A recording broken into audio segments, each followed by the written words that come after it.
والسلام على رسول الله يا رب صل وسلم دائما ابدا على حبيبك خير الخلق كلهم يا رب صل وسلم دائما ابدا على حبيبك خير الخلق كلهم يا رب صل وسلم دائما ابدا على حبيبك خير الخلق كلهم.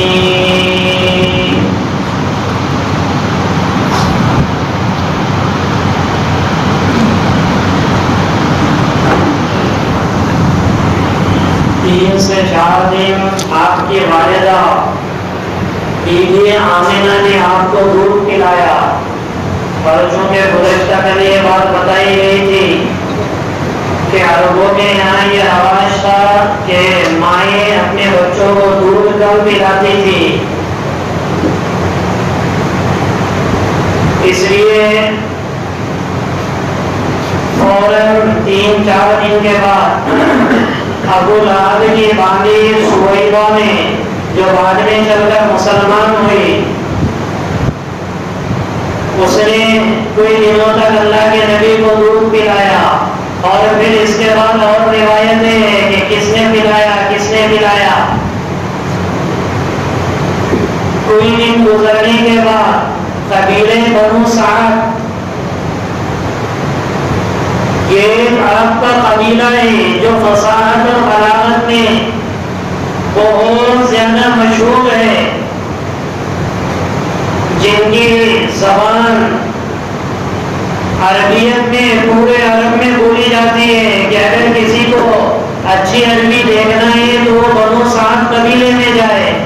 اللہ کا کرنا ایسا ہوا کہ جس مہینے میں اللہ کے نبی پیدا ہوئے اس مہینے میں قبیلے بنو سعد کی بہت سے جوڑے مکہ المکرمہ آئے ہوئے تھے، اس نیت سے کہ مکہ میں جو بھی چھوٹے چھوٹے بچے ہیں ان کو حق الخدمت کے طور پہ لے لیں گے اور ان کو کچھ پیسے مل جاتے، سال 2 سال وہ اپنی پرورش میں رکھتے، 2 سال کے بعد پھر 2-3 سال کے بعد وہی بچے کو واپس لوٹا دیتے.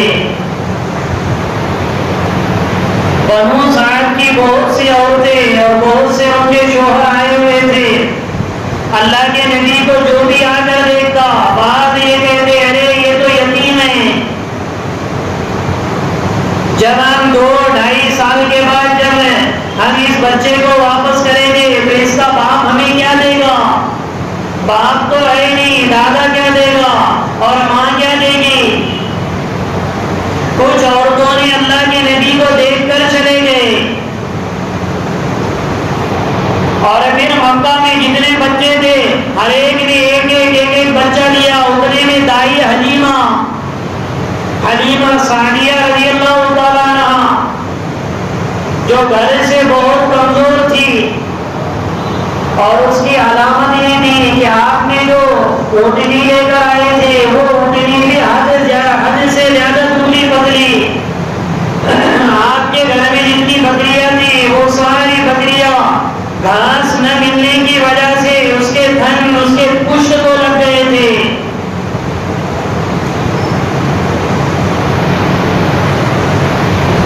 اب بی بی حلیمہ نے آ کر دیکھا تو جیسے ہی اللہ کے نبی کو دیکھا تو کہا کہ اس کے باپ کون ہے؟ بی بی آمنہ نے اور سویبہ نے بتایا کہ نہیں، اس کے باپ تو اس کے دنیا میں آنے سے پہلے ہی رخصت ہو گئے.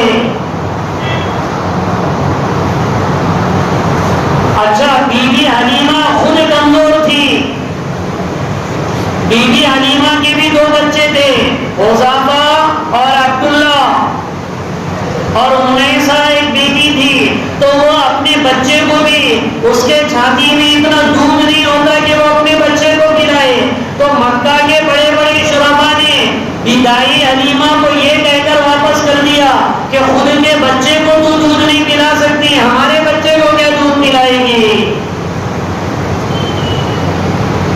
اس لیے بی بی حلیمہ ڈائریکٹ اللہ کے نبی کے گھر آئی، اور پھر اپنے شوہر حارث سے مشورہ کیا کہ کیا کیا جائے. اب ایک ہی یتیم بچہ ہے جس کا باپ بھی نہیں ہے،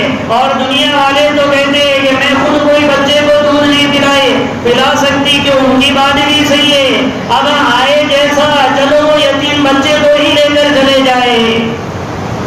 دیکھو اللہ کیسے نظام بنا رہا ہے. چاہتے تو اللہ کے نبی کو اس عورت کے پالے میں اللہ ڈال لیتے جو گھر کے اعتبار سے مالدار ہو اور پھر سینے اور چھاتی کے اعتبار سے دودھ کی لبالب ہو. اللہ نے ایسی عورت کا انتخاب کیا جو بدن سے کمزور، جس کی اونٹنی بھی کمزور، جس کے خود کے بچے کو دودھ پلانے کے لیے چھاتی میں دودھ نہیں، وہ باہر سے لائے ہوئے بچے کو کیا پلائے گی؟ عبد المطلب نے بی بی آمینہ سے کہا کہ بس ایک حلیمہ ہی بچ گئی ہے، کیا ہی اچھا ہو جائے کہ محمد کو بھیج دے. اچھا اس سے پہلے ایک چیز یہ ہوئی کہ جب آپ 7 دن کے ہوئے، درمیان میں ایک بات رہ گئی، آپ جب 7 دن کے ہوئے تو آپ کا نام محمد رکھا. اب یہ عرب میں عجیب نام تھا، اس سے پہلے محمد نام نہ پہلے کبھی کسی کا آیا اللہ کے نبی کے دنیا میں آنے سے پہلے. تو قریش مکہ نے عبد المطلب سے پوچھا کہ تم نے اس کا نام محمد کیسے رکھا، حالانکہ کوئی عبداللہ رکھتا، کوئی عبدالعزیٰ رکھتا، کوئی عبداللات رکھتا، حارث رکھتا، حارثہ رکھتا، نہ جانے عجیب عجیب نام، تم نے یہ بچے کا نام محمد کیسے رکھ دیا؟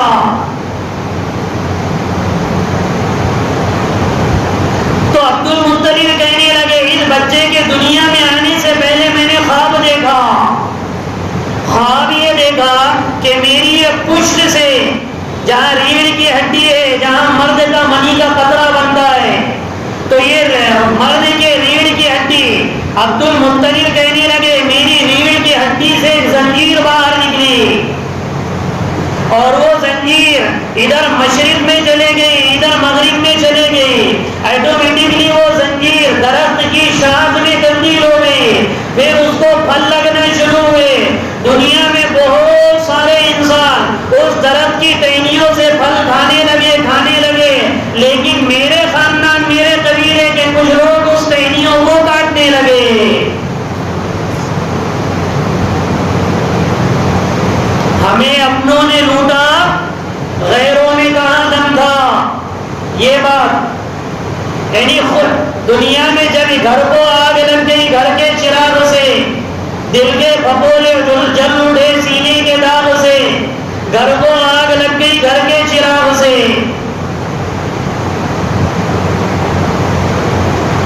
عبد المطلب نے ایک معبر سے اس کی تعبیر پوچھی، تو معبر ایک سے نہیں 2-3 سے پوچھی، اور معبرین نے عبد المطلب کو یہ تعبیر دی کہ تیری نسل میں کوئی ایسا بچہ آنے والا ہے جس کی ساری دنیا تعریف کرنے والے ہیں،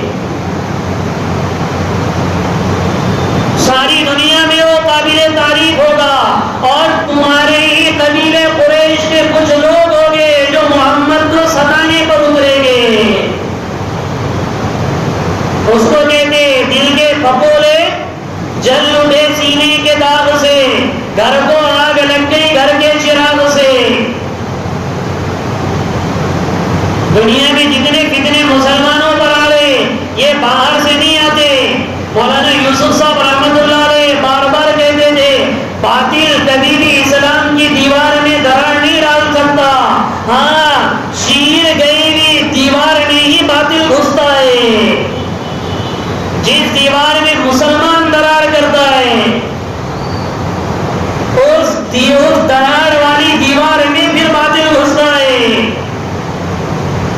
ورنہ باطل کی طاقت نہیں ہے کہ مسلمان سے آنکھ میں آنکھ ملا کے بات کر سکے. دنیا میں جہاں پر بھی مسلمانوں پر مسائل آئے وہ اپنے پیر پہ خود کلاڑی مارنے سے آئے. یہ 3 طلاق کا جو مسئلہ بھی حکومت نے اٹھایا، کیا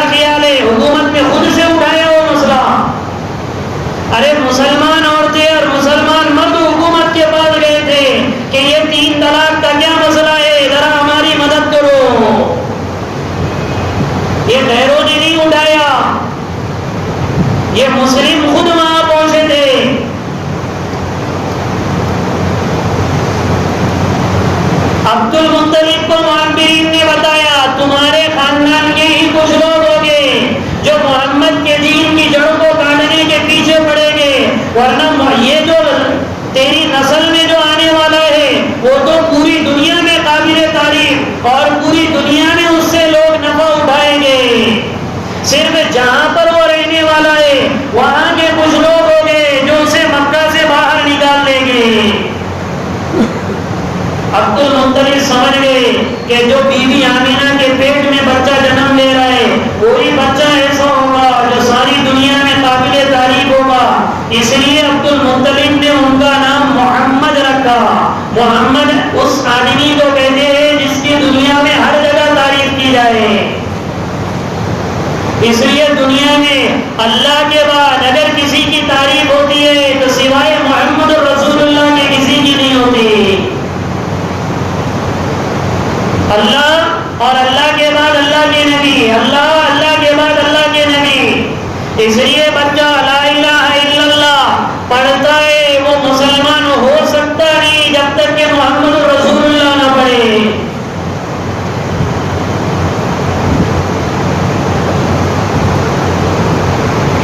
اس لیے عبد المطلب کہنے لگے میں نے اس کا نام محمد رکھا.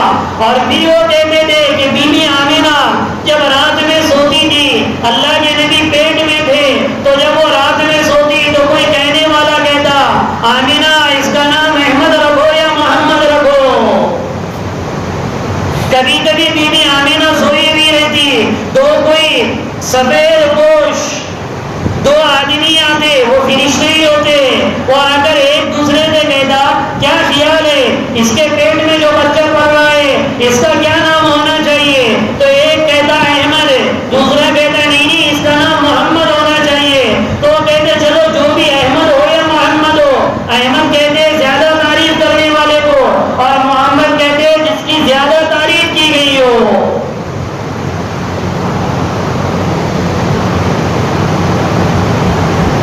ساری دنیا اس سے بے خبر, صرف ایک ماں جان رہی تھی کہ میرے پیٹ سے جو بچہ دنیا میں آ رہا ہے وہ کتنا عظمت والا ہے. اس لیے عبد المطلب کہتے تھے ان ابنی ھذا سیکون لہ شان. میں نے میرے بیٹے کا نام محمد بیٹا کہتے تھے, پوتا نہیں کہتے تھے. کہتے تھے میں نے اپنے بیٹے کا نام محمد اس لیے رکھا کہ قریب اس کی بہت بڑی شان ہونے والی ہے. اس لیے 7ویں دن محمد نام رکھا, سر کے بال نکالے اور عقیقہ کیا. عبد المطلب نے مکہ والوں کو دعوت دی, قریش مکہ کو. اس لیے کہا جاتا ہے عقیقہ کرنا مسنون ہے. اللہ کے نبی نے بھی کہا ہے اور اللہ کے نبی کا بھی کیا گیا ہے.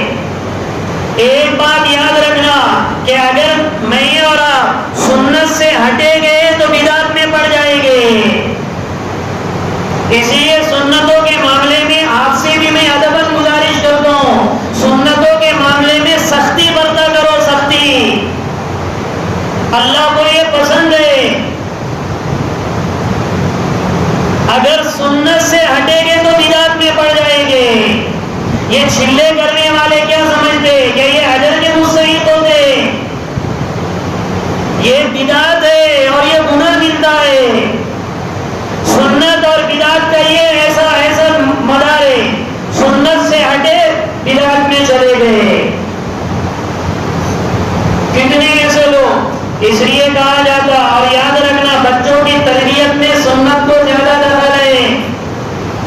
اپنے بچوں کی صحیح تربیت کرنی ہے تو جو شریعت نے بچپن سے بتایا ہے, بلکہ نکاح کرنے میں لڑکی کو بھی دیکھو کہ یہ لڑکی نیک ہے یا نہیں ہے, لڑکی والے لڑکے کو دیکھے یہ لڑکا نیک ہے یا نہیں ہے. پھر دعائیں اللہ کے نبی نے بتائی. پھر جب بچے کی ولادت ہو جائے تو کہنے لگے اذان دو, اقامت دو, 7ویں دن اس کے سر کے بال نکالو اور اس کا 7ویں دن ہی نام رکھو. ابھی نام رکھنے میں بھی لوگ پتہ نہیں اتنا, حالانکہ 7ویں دن نام رکھنا سنت ہے. 1 مہینہ گزر جاتا, 2 گھنٹے کو ڈیسائیڈ کر رہے بولے کون سا اچھا نام ہے. بولے تم بھی بولو, تم بھی. میں نے تو نام دینے ہی چھوڑ دیے. میں ہمیشہ یہ کہہ رہا ہوں کہ ایسا کرو, تم گھر میں مشورہ کرو اور تم کو جو بھی اچھا نام لکھے وہ 2 دن لکھ کے لاؤ. صحیح رہا تو میں کہہ دوں گا ہاں صحیح ہے, کیونکہ اس سے پہلے 10 مرتبہ ایسا ہوا, 8-10 نام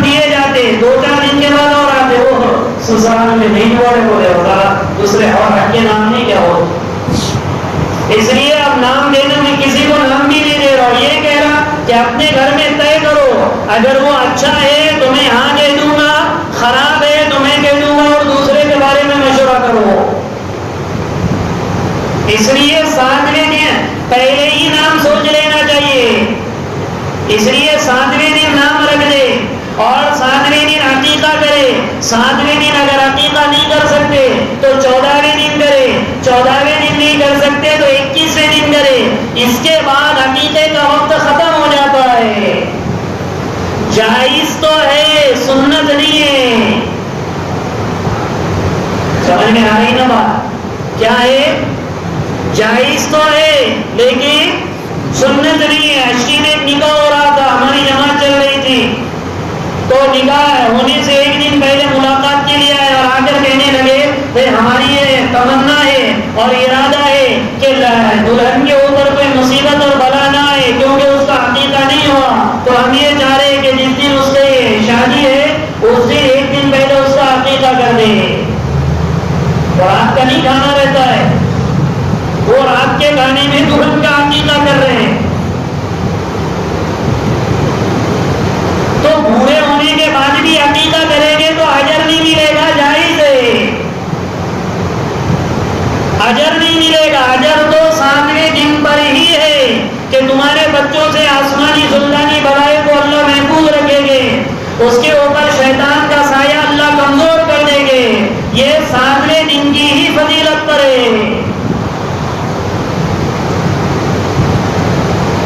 بعد میں کبھی بھی بہت سے لوگ کہتے ہیں کہ میں قربانی کے جانور میں کر دیں گے، ہاں کرو، جائز ہے، ناجائز نہیں ہے لیکن سنت نہیں ہے۔ جس کی وجہ سے اللہ کے نبی نے کہا یہ اللہ کے نبی کا کیا گیا، وہ سنت ختم ہو جاتی ہے۔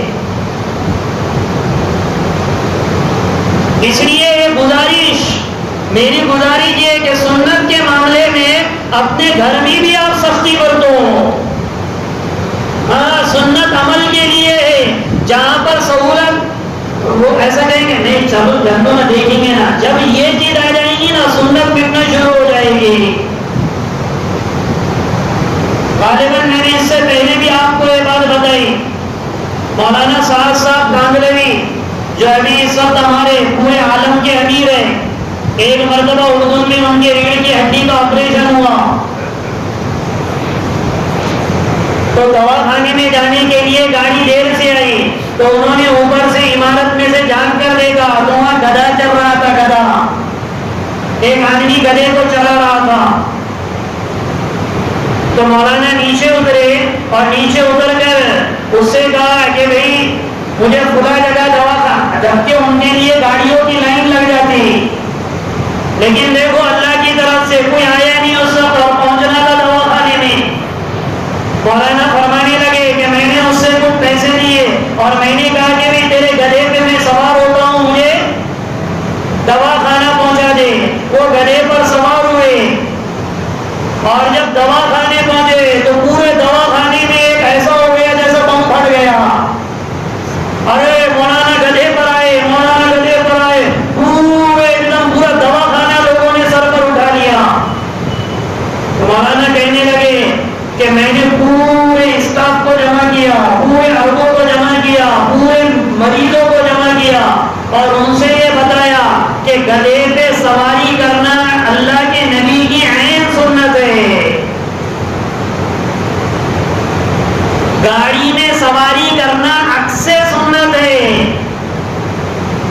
عین سنت اور عکس سنت کا مطلب یہ ہے میں اگر مسواک کروں تو یہ عین سنت ہے، اللہ کے نبی نے یہ کیا ہے، اور میں برش کروں اس نیت سے کہ چلو اس کا بھی مسواک کی طرح اجر ہوگا تو یہ عکس سنت ہے۔ میں کھڑا ہوا ہے، میری ذات ہے، آئینے میں میری شکل ہے تو میرا عکس ہے۔ عین سنت میں اور عکس سنت میں یہ فرق ہے۔ تو مولانا کہنے لگے کہ میں نے 1 گھنٹے تک انہیں اللہ کے نبی کی سنتوں کا عشق بتایا کہ میں گدھے پر سوار ہو کر آیا اس نیت سے کہ چلو زندگی میں ایک مرتبہ اس سنت کو زندہ کرنے کا موقع مل گیا جس سنت کو اللہ کے نبی نے زندگی بھر ادا کیا۔ گاڑی میں سوار ہونا عکس سنت ہے، گدھے پہ سوار ہونا عین سنت ہے۔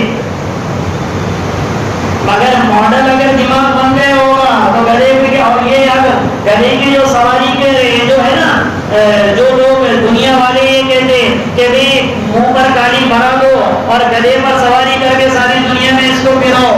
یہ یہودیوں نے نکالی ہوئی سزا ہے. یہ یہودیوں نے نکالی ہوئی سزا ہے، ورنہ شریعت میں ایسی کوئی سزا ہے ہی نہیں کہ گدھے پر سواری کر کے منہ پر قالین بھرا دو. یہ یہودیوں نے سزا نکالی ہوئی ہے. جب ان کے یہاں کوئی بڑا آدمی زنا کر دیتا تو اس کو تو سنسار کر کے مار ڈالنے کا حکم ہوتا. تو جو مالدار قسم کے لوگ ہوتے تھے، جو شہزادے ہوتے تھے، تو ان کے جو علماء ہیں جن کو طوطے اور تائب کرسیوں کے نیچے سے پہنچتے تھے، تو وہ ان کے لیے شریعت کے مسئلے بگاڑ دیتے تھے. اچھا مالدار صاحب آپ نے یہ کیا، ٹھیک ہے آپ کے لیے یہ سنسار کر لینی ہے. ایسا کرو کہ بھی آپ کے شہزادے کو گدھے پر بٹھا دو، منہ پہ قالین بھرا دو، تھوڑا سا یہاں گھما دو، ڈالو، تمہاری سزا پوری ہو گئی. تورات میں ایسا ہی لکھا ہوا ہے. قرآن کے اور اللہ کی کتاب کے احکام کو بدل ڈالتے ہیں.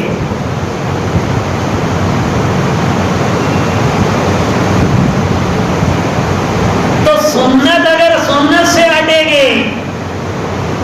اور ایک بات یاد رکھنا، درمیان میں ایک چیز آئی کہ بعض مرتبہ ہمارے معاشرے میں انہیں شرمگاہ کو بھی کبھی کبھی سنت کہتے ہیں.